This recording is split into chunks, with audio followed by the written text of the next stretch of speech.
Welcome to Geopolitics in Conflict. Breaking news. David, Iran is hosting a meeting of Afghanistan's neighbors to discuss issues in the future of Afghanistan. Imagine this, people coming together to resolve issues. So they are talking, right? They're talking. Which is good. It's good in the sense of rather than having aggressive language and so forth. Well, anyway, what Ross was referring to here is that Iran is hosting a meeting of its neighbors. Okay, and this one has to do with discussing ways of moving forward to stabilize Afghanistan after the fiasco of the U.S. leaving that country. So, well, here's who's in that meeting. We wanted to share with you because I just read about it in a different language because it wasn't reported here in the West yet. Maybe they will do it later. But you got, of course, in addition to Iran, you got Pakistan, Tajikistan, Uzbekistan, Turkmenistan met also in Tehran, which is the capital of Iran, and they were joined via link by China and Russia.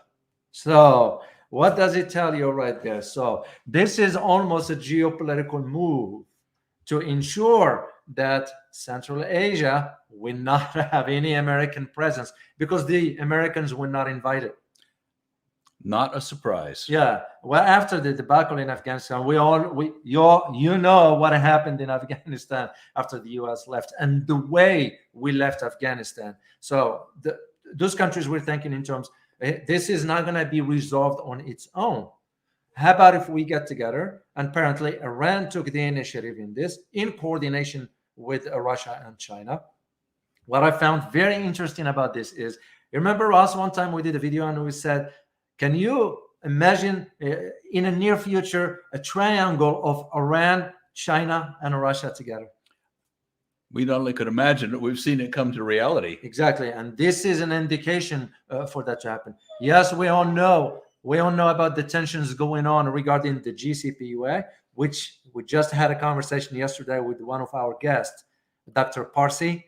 Fabulous conversation. Can't recommend you watch it enough. Yeah, and we already uploaded that video, so it's on our channel if you want to check it out. And the insights he provided, it's in line with what Iran is doing now with this meeting. And the whole idea is to prepare a geopolitical landscape where ensuring stability, ensuring that the government in Afghanistan creates the right environment, safety, security, and so forth for all its citizens. And also, Iran is calling on the Afghan government to be inclusive.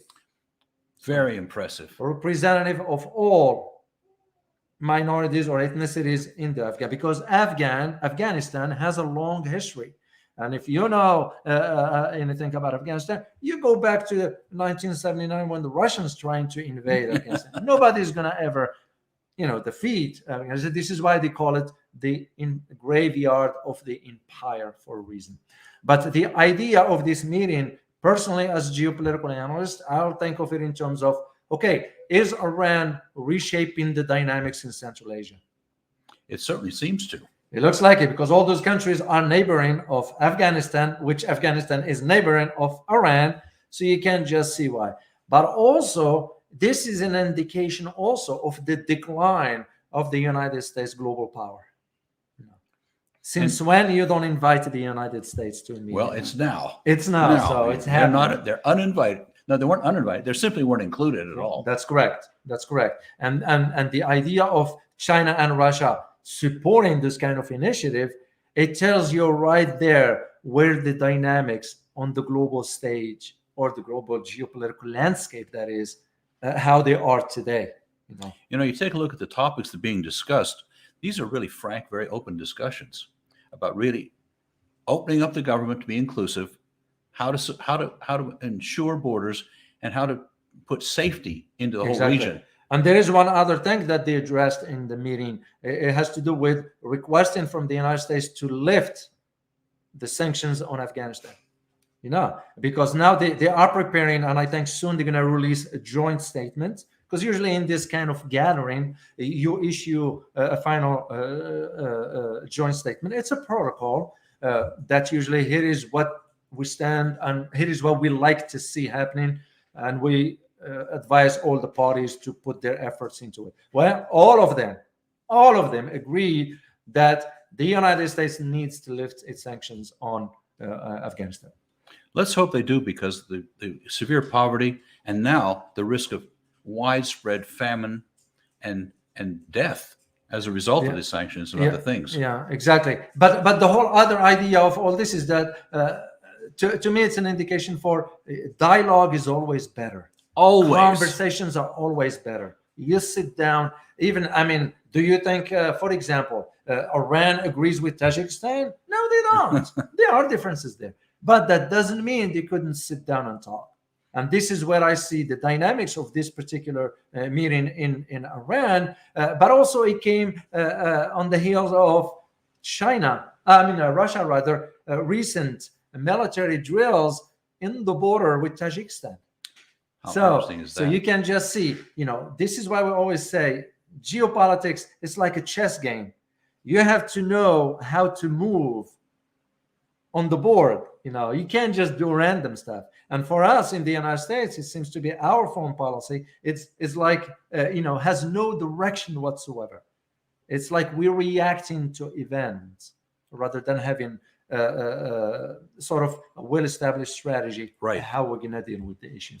So this is the reason why we wanted to let you know about this meeting. And it just happens that it happened today after our interview yesterday with Dr. Parsi. So yes, I found it very, very interesting. So, well, we hope you find this information very useful. And anything else to share, Ross, with our viewers? As always, we want you to take this information, put it with what you already know, and form your own opinions and your own conclusions. Yeah, exactly. Because our role, we stand for the truth, per se. We can't reach the conclusion for you. We can only provide you the information to the best of our knowledge and ensure its accuracy. Then you reach your own conclusions for all that. And this is why we cannot stress enough for you to subscribe to our channel, because we want these numbers to go up, and not $70 million, but 70 million subscribers, And also we want you to follow us on Instagram, TikTok, and Twitter. But the key to all this is our membership. And here is why that is very important. We receive thousands of questions. We can answer all of them. I mean, you guys know reality suggests otherwise. And this is where we have that platform on the membership where we can have a small group and we answer the questions.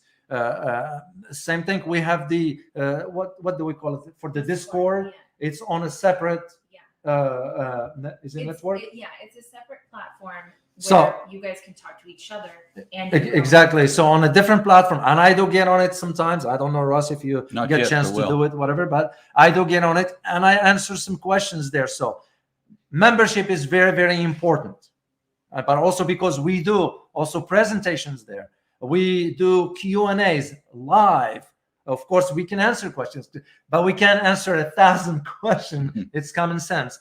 The advantage that this membership has, and I like about it, is we don't have to worry about censorship.